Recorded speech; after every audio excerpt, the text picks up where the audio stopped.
dirais que Sarah est un éclaireur. C'est quelqu'un qui a parcouru un chemin avant les autres et son papa vient de le dire.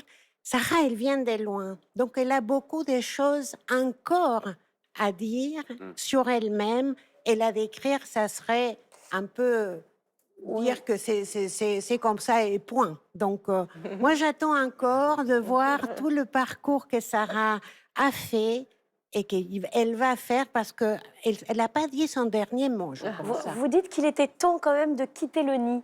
Je crois que ce sont vos mots. Voilà, il était temps de quitter le nid Oui, et on a je pense travaillé que... toutes les deux, oui. Comment?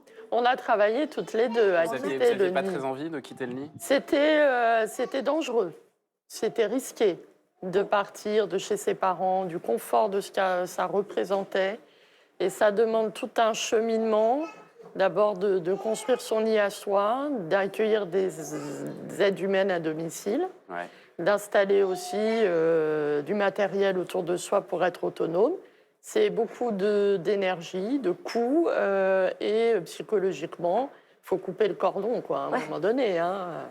Je l'ai coupé un peu C'est tard. couper le cordon. Il faut couper le cordon. Moi, je dirais que, Sarah le dit mieux que moi, quitter le nid, c'est aussi prendre une autonomie psychique, malgré une dépendance qui peut être sur le plan moteur importante, et c'était le cas pour Sarah, mais pour bien d'autres personnes qui sont suivies à l'Institut de myologie, je pense que ça, c'est un message, Sarah, que nous pouvons porter toutes les deux, de dire que finalement, la perte de l'autonomie et la dépendance physique ne veut pas dire perte d'autonomie psychique. Et je pense Ouais. que Sarah, dans son parcours, elle est tout de même un modèle de quelqu'un qui a pu prendre une autonomie personnelle, psychique, malgré la présence réelle de la maladie.